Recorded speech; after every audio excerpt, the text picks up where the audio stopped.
Ryan, Cory, how's it going today? Everything going well for you? what's up, baby? You know what's going well for me right now, brother.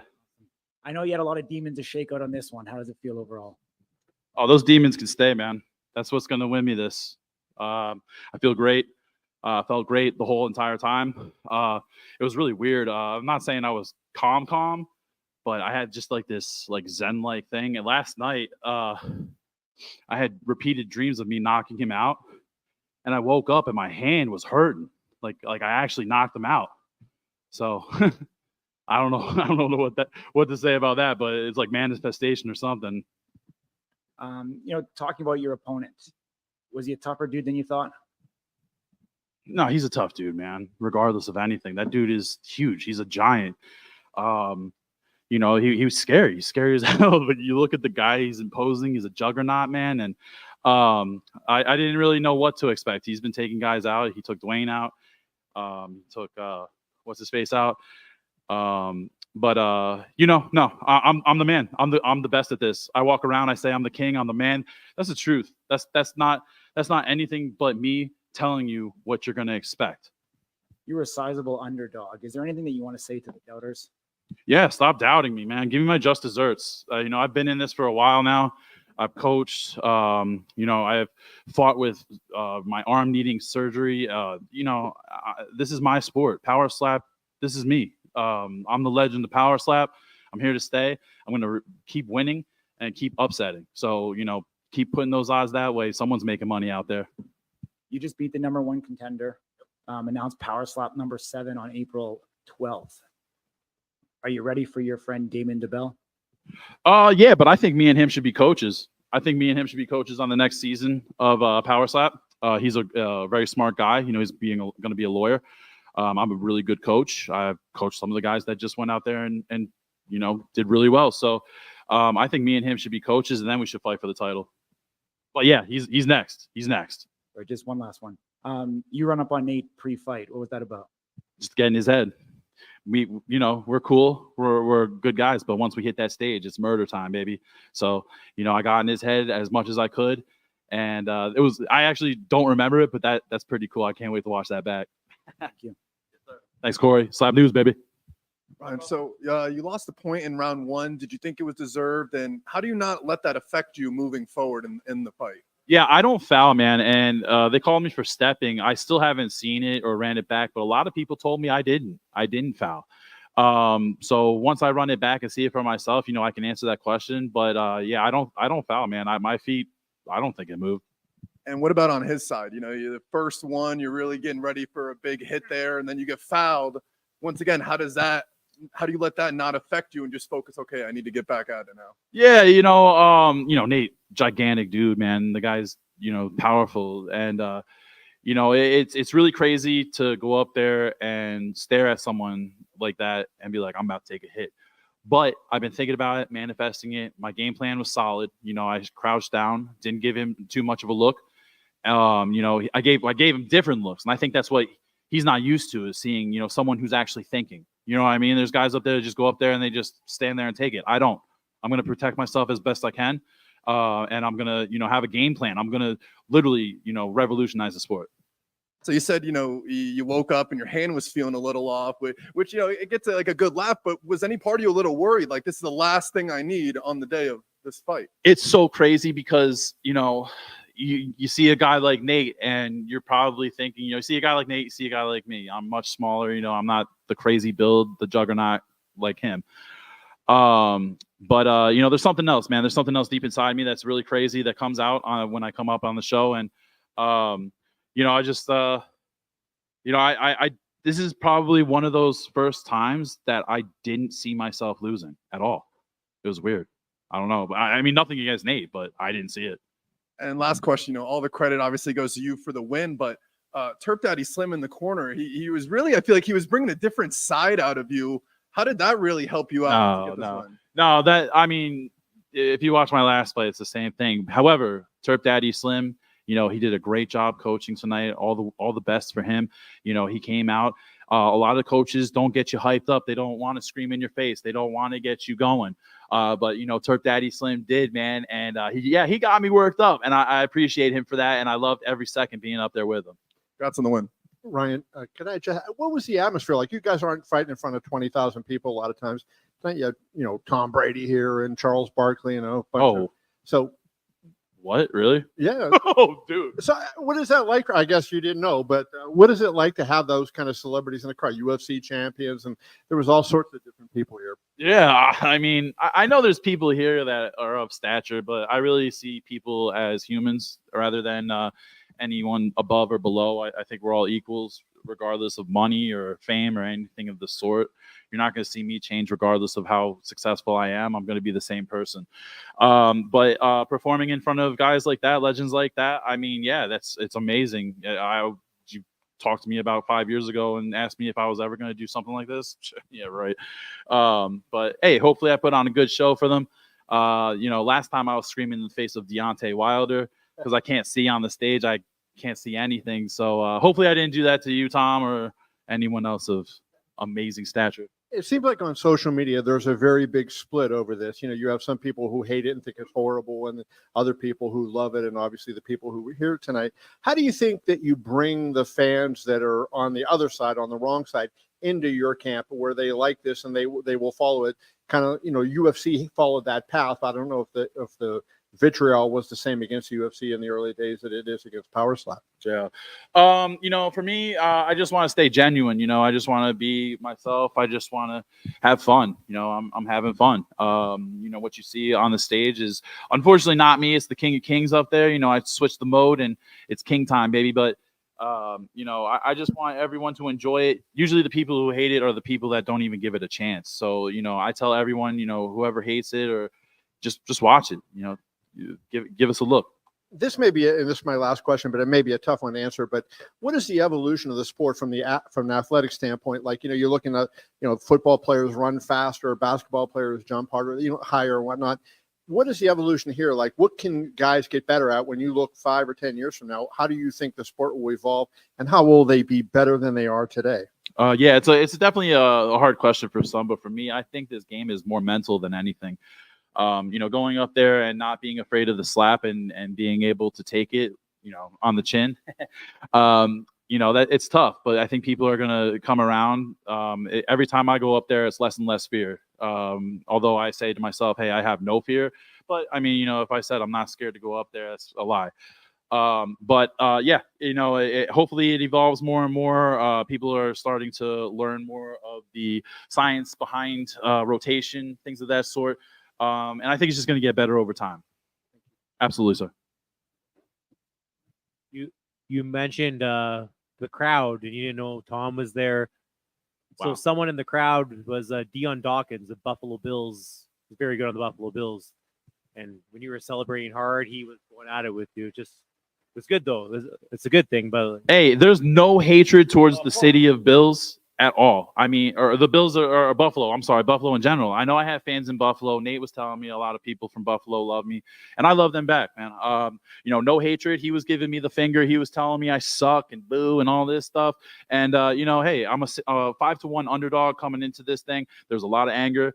I was pissed off, to be honest with you, about it. I was pissed off about a lot of things, man. There's a lot of I'm not being pushed, or it's taken months for me to be posted on social media, things of that sort. People aren't giving me my just dues.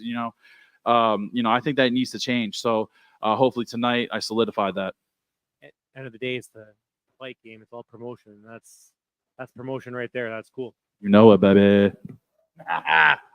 Just having fun, Sorry, whatever your name is, I don't even know. If you want to slap though, you can come up and get it. Put that on there. Clip it. I will. Do it. Anyone else? All right, baby. Big G, Slap News.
Brian, let's talk about what it's like to compete in front of a live audience. Mike. All right, first time in front of a live audience doing a power slap. It was, I was worried it was going to be intimidating at first, but I loved it. As soon as I walked out there, I could feel the energy, and I was just ready to get out there and perform. What, if anything, surprised you up there tonight? Man, so the thing that surprised me the most, man, Travis Scott hopping out and saying what's up before I walked out. But yeah, man, but with Dorian, man, he came hard. Like, I knew he was gonna come with everything he had. If he got a couple fouls, but I think if he would have landed those clean, it could have been a different. But it was still, I gotta give respect to him for that. Even though he tried to take my nose off, I'm still leaking. Being on Road to the Title 2 and now coming in against the number 3 ranked contender, how big of a step up was that for competition wise for you? As far as I don't really feel like it was too much of a step up. I mean, all these guys are hard, strong competitors. So, I mean, I don't know. I don't know really what to say about that. What's next for you in career, and anyone you want specifically? Man, I'm just happy with whoever they give me, whether it's super heavyweight or heavyweight. Man, I'm gonna do what I got to do between now and the next match, and there's a couple things I can improve on. So I'm gonna go back and focus on that. Awesome, thank you. Thank you.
No.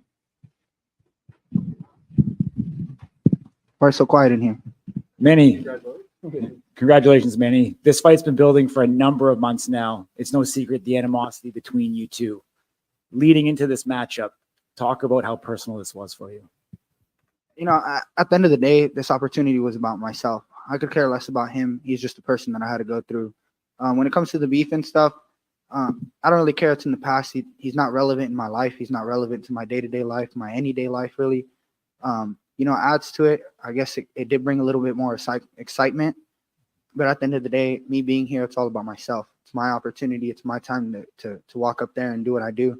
You know, everything played out exactly how it was supposed to go. And, you know, I'm happy with that. But in terms of the beef or anything, it's behind me. I don't care about that. I live my life the way I want to live it, and I don't let anyone intervene on that. You know, the hype and the buildup leading into this was, you know, KO Chris's power and, you know, your chin being undeniable. How did it feel, you know, receiving those strikes from Chris?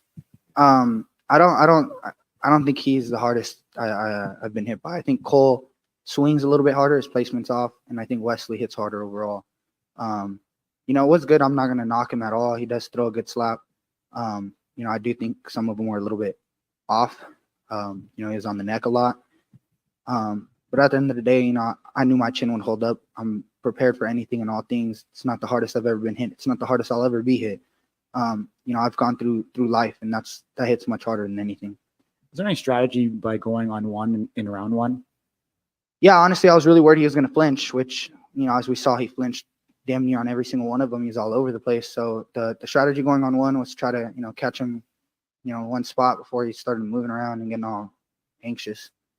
Yeah, I mean, it wasn't a clean match by any stretch. You know, was it getting to you? Was it frustrating kind of seeing how it was unfolding? Not at all. He could bring a fucking bat up there and hit me with that. It doesn't fucking matter at all. I'm there to eat whatever he has for me. All I care about is myself. That's all I care about when I'm up there. Make sure I'm in the perfect stance, take those blows the best I can, and deliver the perfect slap. I know your family was here in attendance. What did it mean to compete in front of them, your brother, your mother? Yeah, it means the world to me. You know, I try to be the role model I'm supposed to be for my brothers. I try to do the best I can in life. You know, show them how to fight through adversity, show them how to fight through all things, you know, work hard for some things in life. So it meant a lot to me to be able to show that today. You know, Robert Trujillo won again. He spoke what his desire potentially to go up to 170. Yeah. I know you guys are friends. Rob's like my best friend. He knows damn well he's not coming up to 170. I could never slap that guy wholeheartedly and actually try to hurt him. I love Rob. I will say that Power Slap needs to get some more 155ers so Rob can get the belt that he rightfully deserves, because he's easily, you know, pound for pound, one of the best, if not the best in Power Slap. Congratulations. Thank you.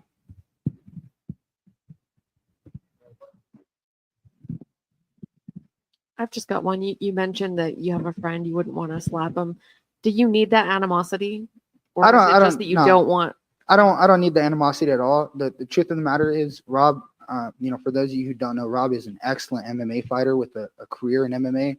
I think he's going to go a long way, you know, maybe into the UFC belts or whatever it is. You know, hopefully he gets picked up sooner rather than later. But I think Rob has a long, really good career in MMA, in the UFC, hopefully. And I don't want to take from that at all. I don't want to, you know, add any slaps or brain injuries or anything like that at all. Rob's one of my best friends. He's been one of my best friends since we started this. So I just respect him too much to do that.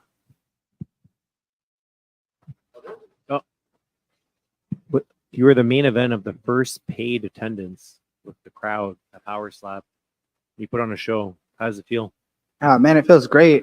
Would have been amazing if I had just put him out on one, but not at the end of the day. I think the match speaks volumes of who I am as a person, who I am as a power slapper, striker. You know, I've got the best chin in the sport. You know, I'm here to stay. I'm gonna win the war of attrition every single time. I'm gonna get up every single time, and I'm gonna come back stronger every single time. Now that you hold a Power Slap belt over here, what do you foresee in your Power Slap career in the future? Yeah, I definitely want to, you know, defend it. You know, I'm sure the media knows that California has approved it for an event. I hope I can get on that card and defend on that card. It'd be amazing. You know, I'm from California. I love to have all my people there. I love to have my city there. I definitely plan on defending it a few times. Further past that, I want to get into MMA. I want to go pro in MMA sometime in the next few years. I don't want to continue growing, not just in power style, but in life. I want to continue being a better person every single day. I want to continue growing as a human being. Congrats. Thank you. Hey, no love, Matt McClellan, Knockout Radio. My first time in attendance here. We were at the NFL all day. We saw legends come through, Chuck Liddell, pioneers of the UFC, where it was 30 years ago. And now here you are in the pioneer section of SLAP. Do you think about the future? Do you think about becoming an iconic, legendary figure in the sport? Yeah, that's actually wonderful you bring that up because, if you looked on the stage tonight, you'd see Forrest Griffin on the stage catching us. Forrest Griffin, he was winner of Ultimate Fighter 1. So it's amazing to, be a part of the sport at an early age, to help the sport grow. I was the coach on the last season, to help these other slappers grow and learn everything they can about this. And it's amazing to be a part of that. It's amazing to be someone who's pioneering something. And Manuel, congrats on the win. We've seen the different looks before. Was there any specific reason for the color today of the hair? Yeah, red is my color, if I'm being honest with you, but the red and blue just wasn't matching correctly for me. And purple is a color of royalty. For those of you who know, purple is a color of royalty. Tonight I got crowned the champ. So, congrats, man. That's what's up. And last for me, you got the family in town, Super Bowl weekend, all kind of stuff. We got the UFC fighting out at the Apex. How do you celebrate with that belt around your waist? I'm gonna celebrate at the gym. I'm gonna get back home. I'm gonna get back to work. I'm gonna come back better than I was today, better than I was today, yesterday. I'm just gonna continue to grow and learn. Excellent. Thank you, sir. Congratulations. Thank you. Yeah, congratulations. I got a question for you. You kind of broke him down over 5 rounds and won in a dominant fashion. Is that more satisfying than just getting like a 1-round knockout? My face would tell you otherwise, but absolutely, to win the war of attrition, to continue to grind it down like that speaks volumes of who I am as a person. I'll never quit. I'll never give up on anything, especially not myself. So to win in the 5th round by knockout is picture perfect. Thank you. One more.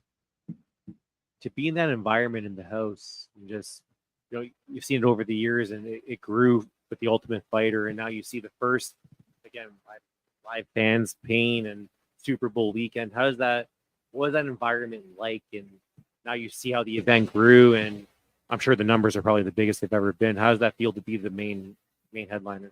Man, it was awesome to look out into the crowd, see some really recognizable faces, look down and see Dana and Travis Scott. It's pretty freaking crazy.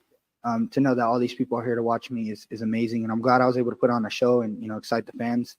I can't wait for this sport to continue to grow and grow.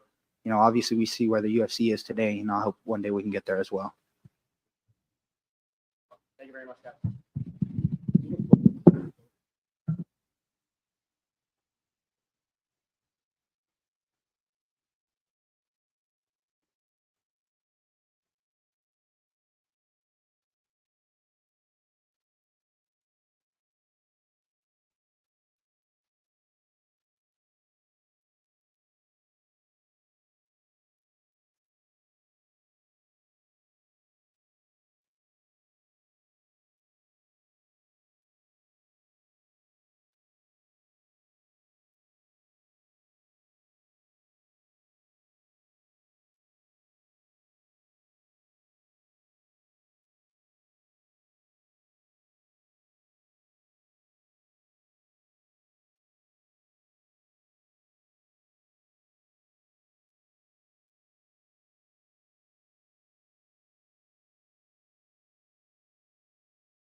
Okay. Oh, well. What's up, everybody? Performance of the night. Muniz, Trujillo, Vern, and Phillips. They all got $10,000. You know the gate. I already told you. I'm sorry you had to be squished next to Kevin Holy all night tonight. But thanks for coming, everybody. Talk to me. It was worth it. Thank to you. get squished in there. Can you just give me your overall thoughts of the event? It was a big night. It was a big night for us. We pulled a huge number. Rumble was just telling us that we're over 2 million already views. To put this into perspective, when you think about ESPN, we're on ESPN for a fight night. We do anywhere between 750,000 to 1 million viewers, right? And sometimes if we knock it out of the park, it's 1.2 million, 1.5 million.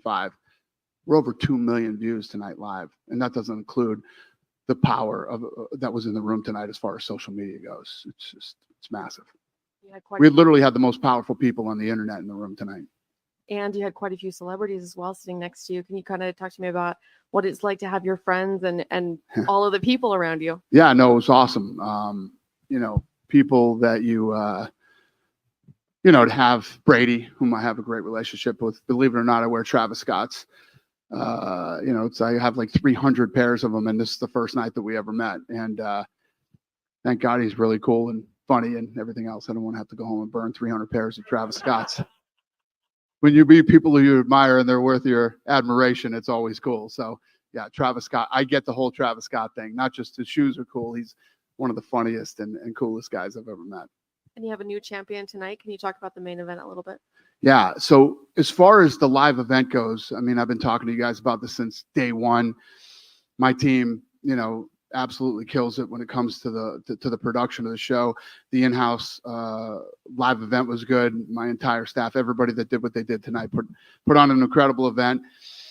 The things that we can't control are the fights, and we're still at a place where, like the Sheena fight, Catalina is very green. So it was a foul, but you can see that she definitely has a future in the sport. Can you give us an update on Sheena's health at all? Yeah, Sheena's okay. Yes, she usually does that to other people, and tonight it happened to her.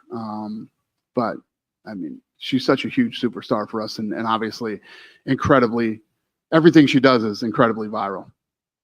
Sean Strickland tweeted that there may have been something between him and Machine Gun Kelly. Can you talk to me about what happened there?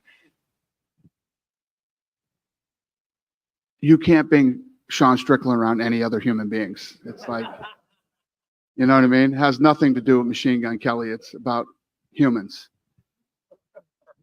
There was a recent video of John Jones looked like body slammed and thrown around. Is he healthy? Really? I know nothing about this. He's I guess in New Zealand or Australia or somewhere, and he's getting thrown around by the rugby guys.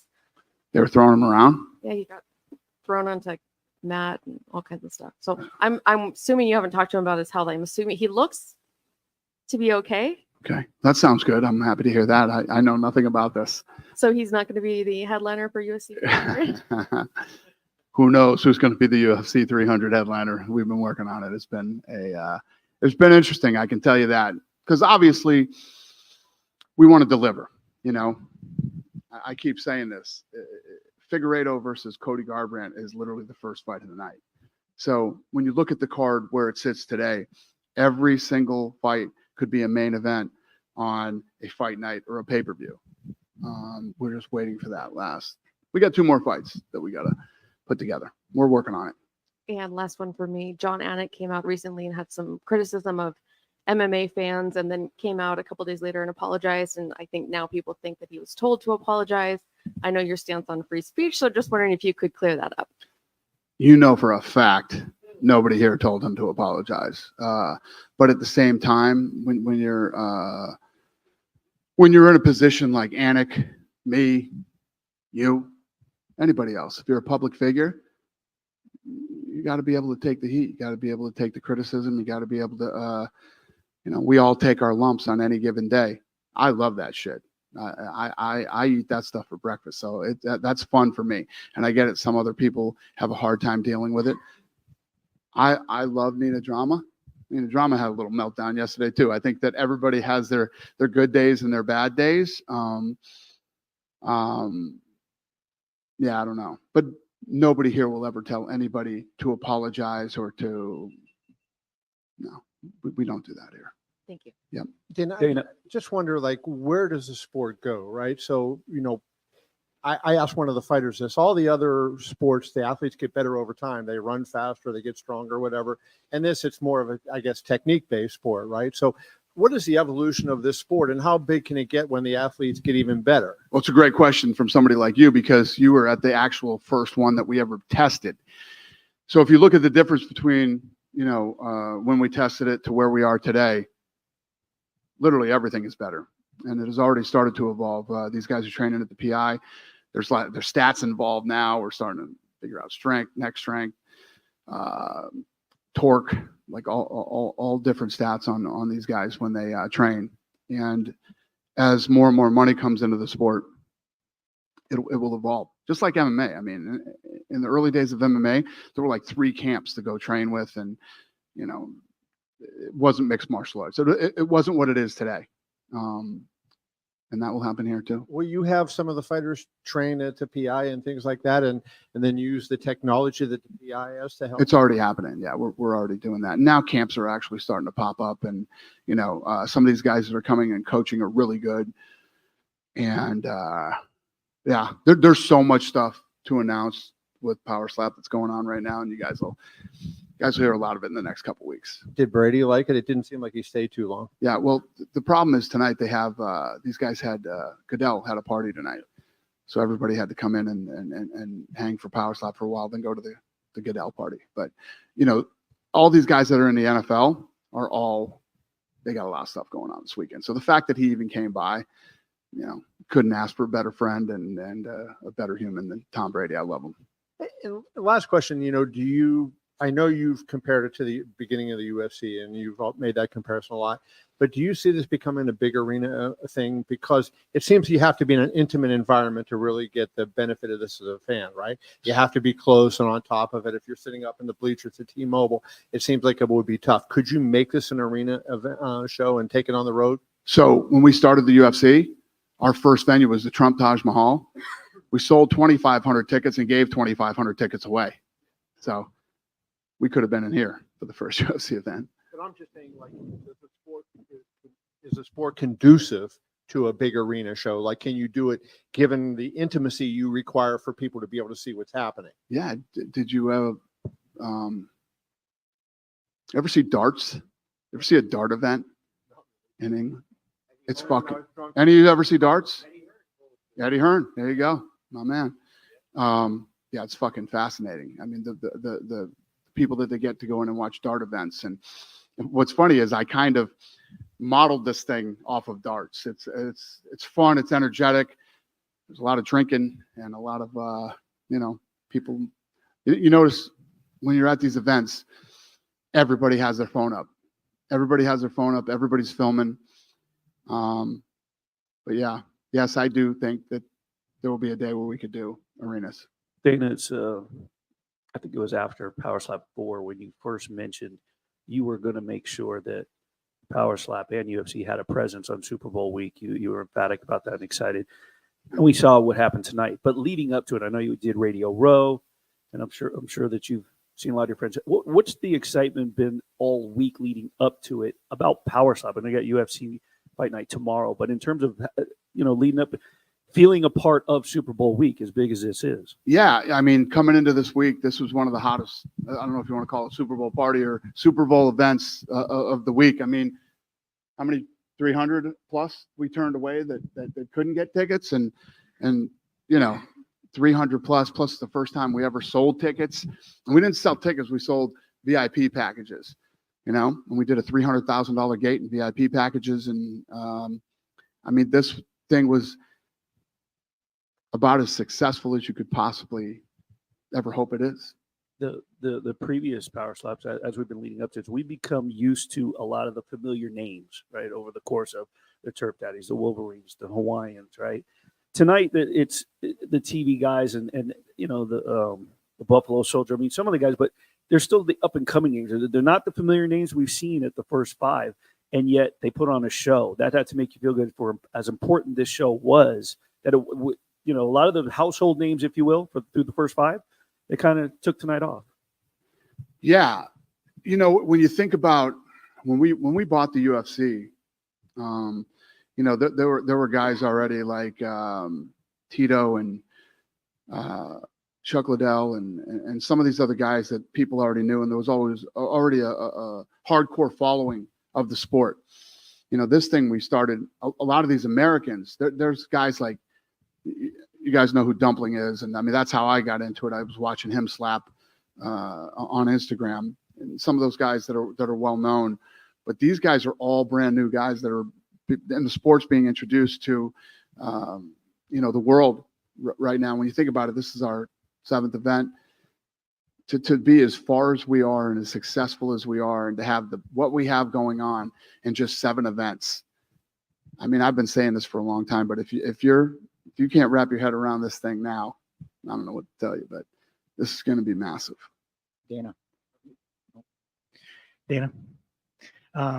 Very fun event. It was kind of sloppy, a lot of DQs. I agree. Does it kind of take the air out of the event when that happens? Well, it's definitely not. So what we did tonight is my team did a great job of controlling everything that we can control. And it's no different than the UFC. When they get in there, we have no control. They have to go in and they have to deliver. They have to train. They have to be right. So I don't know. I keep comparing it to UFC, but I don't know if you remember, it was UFC it was 33 when we came to Vegas for the first time. The worst fucking show in UFC history. Okay, it was our big coming out party. We had just got on. We were back on pay-per-view. We were in Vegas at the Mandalay Bay, and we went too long over the window, and the main event shut off halfway through. You couldn't fuck up an event more than we fucked up UFC 33. So if I had to compare tonight to that, this is all just part of the evolution. And we already talked. I mean, Frank Hunter and I were in the back talking about sloppy and things. And it's not just us, it's the commission too. We all have to get better, and the fighters have to get better and things have to change. But, even the last fight was sloppy and lots of fouls, but it ended the way you would expect it to end. Are you happy with how, the commission's taking and the referees are taking their time to look at the replays? They're taking a chance, before fouls are called and everything. Are you happy with that? The commission has been incredible. I mean, this commission right now is one of the greatest commissions we've ever worked with. And these guys have been phenomenal. I think they already have a meeting set up next week to start going over stuff again and making sure we all get better. You got the Fertitas out of their castles. How did they enjoy the show? It was good to have the boys out again. And it's a big night when you get Frank out. You know what I mean? It's a big night. So, yeah, all the stars were out tonight. I wanted to ask you, obviously there's a UFC event tomorrow, but was there ever, when you were laying out the schedule, to try and do a UFC pay-per-view on Super Bowl weekend, or was it just wasn't going to happen? What's the question? When you were laying out the schedule for 2024, was there ever a thought to put a UFC pay-per-view before the Super Bowl on Sunday? No.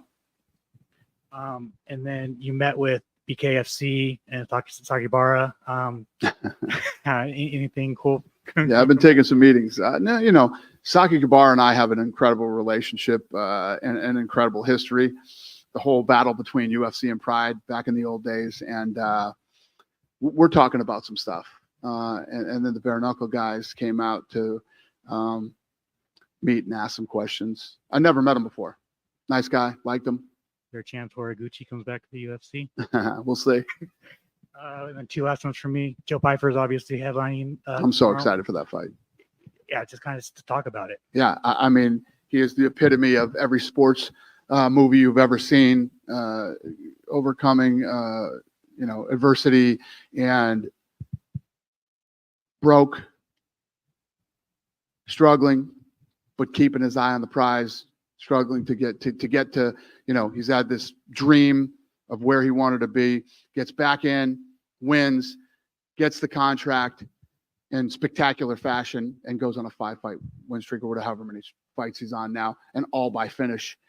And now he's taking on a badass dude that will break him into the top 10 if he wins. You couldn't have a better story than this. It's like, It's like a real life Rocky movie. Obviously, we got to see how the fight plays out, but he goes out there and does what he does. He is in the top 10. So with the middleweight division kind of all over the place right now, like, is there a chance Pfeiffer gets a top contender fight soon? Well, I mean, I believe that if he wins on Saturday, he breaks into the top 10. So once you get there, anything is possible. And finally, for me, Niners or Chiefs on Sunday. Who you picking? I don't give a shit because the Patriots aren't in it. But I just think it's hard to bet against Mahomes, Kelsey, and Reed. But I do think that the 49ers are a better team. I just think that Kansas City knows how to win. But at the end of the day, whoever wins, wins. I could care less. Go ahead, brother. The 300,000 ticket sales, over $2 million, 2 million views on Rumble. The largest live audience to date. Can you talk about the momentum that has happened over the last 13 months and where you see this going in the months to come? Listen, Again, comparing it to UFC, every time you put on an event, you grow. And that's what we're going to do. I don't really think about that. What we think about is how do we make each event, how do we be better than we were last time is what I think about. And it's funny because I was talking to Frank. This is all new for Frank. Frank's a lawyer, okay? Frank does lawyer shit for a living, and before he came here, and now he's got to sweat these events. And when you get into this business, it's crazy. I think it's kind of what I love about this right now is I haven't felt like this in a long time. We'll go out, and let's be honest, Toronto sucked. That show sucked. And every time we put on one of those events, it bums me out, and I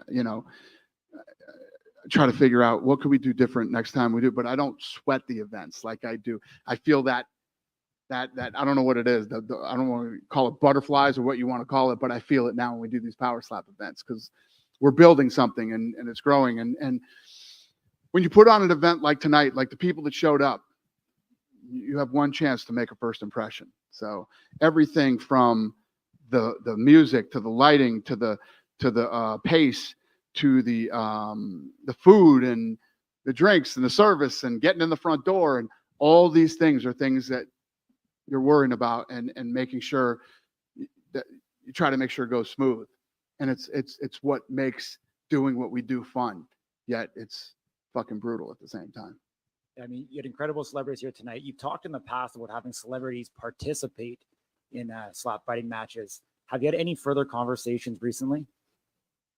Not really, no. I mean, you're going to get like former NFL guys and, former athletes, and that's going to happen. And again, as the money continues to get better and better, it will just eventually happen.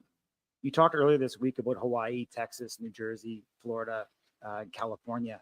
Is there anywhere that you can that you see yourself going first between those? Hawaii. Any particular? We got a lot of Hawaiians, and we haven't been to Hawaii with the UFC. And I love Hawaii, and I'm sure you guys do too. Wouldn't suck to fly out to Hawaii and watch some slapping. So yeah, I think we all like the idea of Hawaii. So we're kind of got our sights set on Hawaii right now. Two places that we really are excited about is Hawaii and Houston. Awesome. The performances tonight, which ones stood out to you and which ones were your favorite? I mean, you'd have to go with I was so excited for the co-main event, leading up to this fight. The co-main event and Trujillo. Awesome. One last one.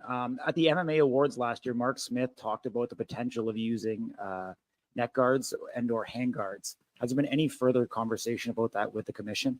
About what? About using either neck guards or hand guards? No. Okay. Thank you. Cool. Guys, don't want me Right to here. high. So between Tom, Travis Scott, and MGK, they have about 100 million followers on social media.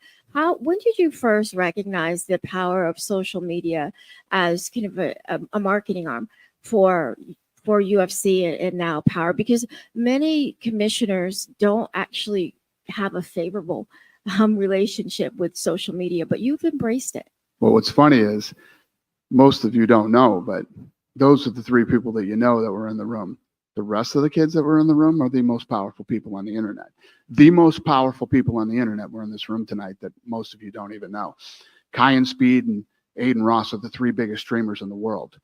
And they were in there tonight streaming. And the rest of the room was literally the most powerful people on the internet. So I saw this very early, and that's basically what this business was built off of. This business was built off the internet. Last question. So it's first Super Bowl being held in Las Vegas. You've been in this town a long time to see sports grow and the landscape really be diversified.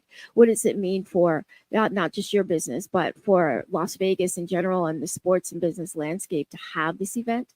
And what do you think about it coming back? No, I'm super proud as a Las Vegan. You know, I mean, if any of you follow me on Instagram, like I love this city so much. Like almost every night that I drive home, I film the scenic from the top of the freeway to my house, and I'm just like, I fucking love this city so much.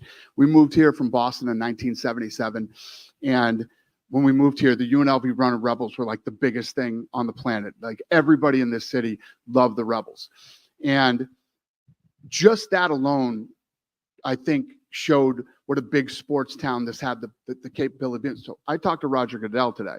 So I was with Roger Goodell this afternoon, and I said, you know that this is where the Super Bowl should be every year, right?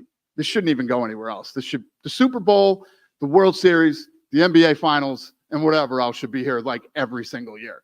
There isn't another city that can compete with this city. This is the greatest city on earth. All the big sporting, leagues are coming here now. They're going to have a fucking ping pong league here pretty soon. I mean, everybody is coming here. Baseball, basketball, soccer. I mean, they can't get here fast enough. Why? Because this is the greatest city on earth. We have the best hotels in the world. We have the best restaurants, the best entertainment, the best shopping. And, I was talking about this the other day. If you're from Boston and you're going to do an away game for the Patriots, you're going to Vegas. Not going to Cleveland. You're coming to Vegas. You know what I mean? Sorry, Cleveland. I keep shitting on Cleveland, but okay, keep it up. You're just the one that pops in my head. But this is the greatest city on earth. Just a quick follow-up. What was his response to you recruiting Super Bowl back every I don't know how he took it, but he definitely didn't disagree. He definitely didn't disagree. It's the greatest city on earth, and it's the greatest sports town on the planet. And I'm from Boston. So what's that tell you? Dana. Yeah. Sheena, she's one of the biggest face of Power Slap, and she said before that she's planning to fight MMA this year, probably the first semester. Is she going to be able to do both, like Power Slap and MMA, or maybe? She said she wanted to do an MMA fight? Yes. I don't know anything about that. Okay. After the night, might want to take some time off. Yeah, Cool. for the MMA Masters. Cool. Do you think it would be possible for her to do both? I don't know. You think she should turn right around and start training for an MMA fight right now, or maybe wait a little bit? Okay. Anthony Smith, we saw him today, Yep. tonight. Is there any other fighters, UFC fighters, that want to do that? Because I know like some of Brazilian fighters, they would love to do the catching. Well, Anthony Smith was very vocal about how much he loved this and he wanted to be a part of it. So, we love Anthony Smith, so we did it. Obviously, so me and the Fertitta Zone throw one too. For those of you that don't know, we own Ridiculousness on MTV. We own SLS Skate League, Nitro Cross, and Travis Nitro Circus. And Cowboy wanted to race. He wanted to be one of the racers in there. So Cowboy's in that. I got a bull in the PBR, and for whatever fucking crazy reason, no Cowboys can ride him, but Cowboy Cerrone wants to ride him. So that's happening in Dallas, Texas in May. We got a lot of fun shit going on. Obviously, these fighters, when they retire or if they want to do other things, we got a lot of stuff to do. You said Cowboy it's funny because during part of his career, you were kind of concerned about the things he was doing. Besides, Well, he doesn't have a career anymore, so yeah.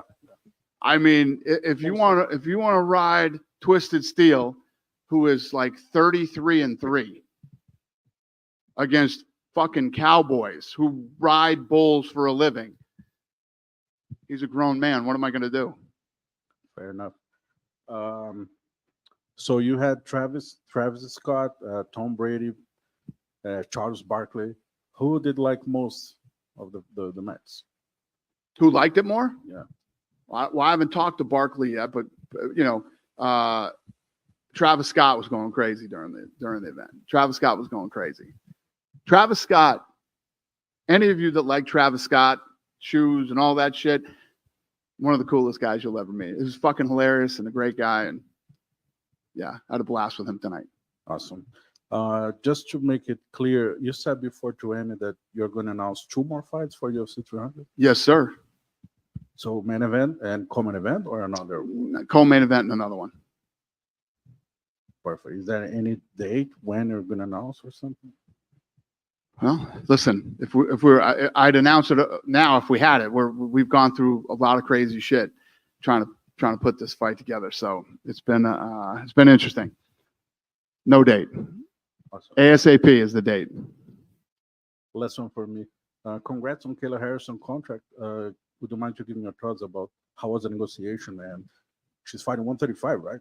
Like a lot of fans were surprised about that because she was fighting 155 and then 145. Yeah, we like to surprise fans. That's what we like to do. So I'm glad they were surprised. And yeah, obviously she's one of the best in the world, and you can't know how good you really are unless you fight in the UFC. So she's going to get the opportunity to prove whether she is or not. Hey Dana, John from Fight Dudes here. Congratulations on getting Power Slap officially sanctioned in the state of California. Thank you. Is there a city in California you'd like to go to first? We were talking about that. It's a great question. We were talking about possibly, obviously Southern Cal, go down to maybe San Diego, or I don't know yet. We've kind of kicked it around, but the first 2 that we're really focused on right now are Hawaii and Houston is where we want to go. And as a Seattle native, I have to ask, when is a UFC coming to Seattle? Good question. I mean, we've got a lot of places that we haven't been to since COVID. Seattle's definitely one of them. I mean, it's a great market for us. It's always been really good to us. When we first went there and did our first event, I mean, we went back like 3 times in a row, I think, right after that. That's how good Seattle was. So we'll eventually get back to Seattle. Great, cool. And one last question. Do you always hit on 16? Do what? Do you always hit on 16? I'll check you out. Yes. Always. Unless the cards are goofy. I usually play by the book unless the cards are weird and I got a gut that I shouldn't. But yeah, I always hit on 16. What about 17? Would you go there? Do I hit on 17? Yeah. That's fucking hilarious you asked me that. So I was in I need some tips. This is awesome. So I was in a blackjack tournament a few years ago. The trophy is in my office, right? Yeah. Like my blackjack trophies are like some of my fucking most prized possessions. When I die, I want them to fucking like lay me in there with the trophy. Yeah. So I'm in a blackjack tournament, and you had to pay $250,000 to enter that blackjack tournament. But because I was a celebrity, I didn't have to pay. So I made it to the last table, and I'm playing against all these guys. So we're going. So they set up the last table. 5 people go to the last table, and this guy. So there's a lot of waiting while you know. So this guy comes up to me and says, "Hey, I'm a big fan." Da da da da. I'm like, "Oh, cool, thank you." Blah blah blah blah. And he says to me, "You know how this works, right?" I'm like, "No, I don't understand. How what works?" He goes, "When you make it to the last table, we all split the pot." And I'm like, "Yeah, fuck that shit. Yeah, I'm not splitting the pot. I came here to win this fucking thing." This dude, these 4 people wanted to fucking murder me. I'm not kidding you. The tension in the room was so fucking crazy. It was unbelievable. So we start playing at the last. Now they're all playing to beat me. Okay. And I can't remember what I did. I can't remember what the move was, but one of the guys starts yelling, "He can't fucking do that. He put too many chips up or whatever. I didn't put enough, whatever." I'm like, fucking relax. All right. So I took the thing back, but I ended up hitting a 17, right? Because the guy over there had more chips than me. I said, fuck it. I hit the 17. I got the 4 on the 17. Let's go. Right? So I win, and I can't remember what the scenario was. This was a few years ago, but because that guy shot his mouth off, and you know who you are if you're out there watching this. You remember this. I won the tournament. Hell yeah. And literally nobody fucking said anything to me. My big fan just got up and fucking walked out. And I had this lunatic friend of mine that was there from Boston. He starts screaming, he's the greatest blackjack player in the history. And these people wanted to kill him. Anyway, fucking story's too long. But anyway, yes. All right, cool. I hit a 17 one fucking time, and I won the blackjack tournament. Yeah, It was a $250,000 winner take all blackjack tournament. I'll hit on 17 tonight. Don't do it. It's the fucking luckiest thing that ever happened to me. All right, thank you. All right. Good night, you guys. Thank you. Hey, Dano, real quick, Matt McClellan, Knockout Radio. Hey, so real quick, you talk about making a first impression. You have all the star power. You've got everything already in place. But the storyline tonight, you have Cole Young, whose child is going through a horrific scene. And You're right. And you've got fighters who are in each other's weddings 2 days before, 3 days before a competition. It feels nostalgic, like the UFC in the beginning was more of a family, put their differences aside. You're telling the story, you're making the personal connection. And I, being my first time here, was mesmerized by what I saw. I don't know why everybody's not standing up right now. The excitement of what you have right here is greater than anything I've ever seen in my life. Thank you, sir. And it's massive. It's so talk about how it got to hear from. So thank you. And that's what we're going for. We believe too that we have this fucking lightning in a bottle. And you know, I believe that we're the best at putting on live events and creating the buzz and the energy and all that shit. All the bells and whistles that we can control until the fighters get in there. But tell them the story, like he's asking about that. About Cole? Yeah, so Cole's kid has I don't know the name of the disease, but she's got some disease. And he needs to give a piece of his liver to his kid to save his kid. And he pushed off that transplant for this fight to make the money to help all that. So he's going to go have that surgery probably this week or next week. It's unbelievable. I mean, the storyline. Exactly. And you know, there's a lot of people that shit on this thing and say whatever. These kids are making, a year ago, before I decided to get into this, these kids were doing this shit for free. You know what I mean? Or for fucking $100 and stuff like that. These kids are making life-changing money now.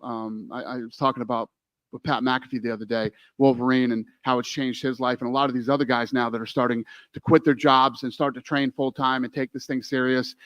And you know, no matter what combat sport you're involved in, come from a rough life. You come from hardship.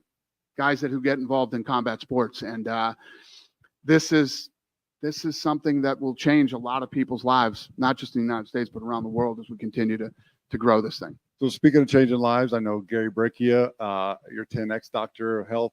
We were talking to Ryan Phillips earlier. He talked about this as a mental game and discipline training and being able to control your sympathetic response.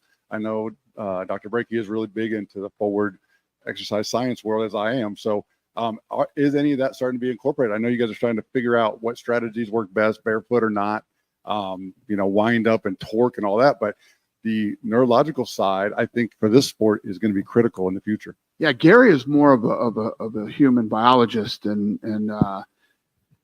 you know, I've talked at fucking length about what this guy's done for me and how he's changed my life and many people around me that I love and care about. And yeah, he's fucking brilliant. I don't know if I would get him involved in the sports science side of this thing, but anybody that you know, has health issues or has to be on any type of medication that traditional doctors would give you, Gary Breccia can get you off it. And last one, I was in Miami when you gave Randy the OG status of the UFC. He was there from the beginning. He supported you all those years. I feel honored to be at this critical moment of Power Slap will be in the future what the UFC is now, if not bigger. I'm a true fan. And so thank you for allowing me and Knockout Radio and Randy, obviously, to be a part of this. Thank you, brother. Yeah, and you're not wrong. Wait till we're talking in 3 years. Watch what we do in the next 3 years. And I was saying this in 2002 too. So Grand Slam. Yeah, it's very rare that I say we're going to do something and we don't fucking do it. Wait till you see the sphere. Wait till you see the sphere. Dana, from Puerto Rico, we love you in Puerto Rico. Thank you, brother. And thank you for all you've done for the sport. Authenticity, that's you. And Thank you're you. authentic. Thank you. For the kids, for the youth, what's like your biggest advice for the kiddos growing up, man, seeing you growing up and looking up to you? Ooh, that's a tough one. Listen, you know what I'm all about. I believe that, I think that the world has become very soft, and a lot of people bitch and complain about a lot of stuff. One of the great things about being in this business is what I was just talking about earlier, is that the people who are in this sport, whether slap or boxing or MMA, come from hard places, come from tough upbringings or tough backgrounds, and life is tough. World is tough. Nobody's gonna fucking be nice to you. Nobody's gonna, you have to get out there and you have to figure out who you are, and you have to grind and work hard every day, and can't let anybody. If I listen to anybody ever, I would have never stuck with the UFC. Everybody said it's hard to wrap your brain around the fact that the UFC at one time was so bad that we couldn't go to venues, and it wasn't allowed on pay-per-view, let alone getting on free TV and all this stuff. I don't listen to any of that bullshit. And it's the same thing with Power Slap. Listen to any of this fucking negative bullshit. I don't care what people think, and I don't care what people say. I figure out what I want to do. Why am I doing the Sphere? Sphere is going to cost me a bunch of fucking money, and it's going because I want to do it, because I think it can be done, and I don't think anybody else can do it, and I know that I can. That's why. And I like to do these things. I like to challenge myself, and I like to build stuff that people say can't be built. So I don't know if that inspires anybody, or if people, give a shit one way or the other, but that's who I am, and that's what I like to do. Thanks for coming tonight. I appreciate it.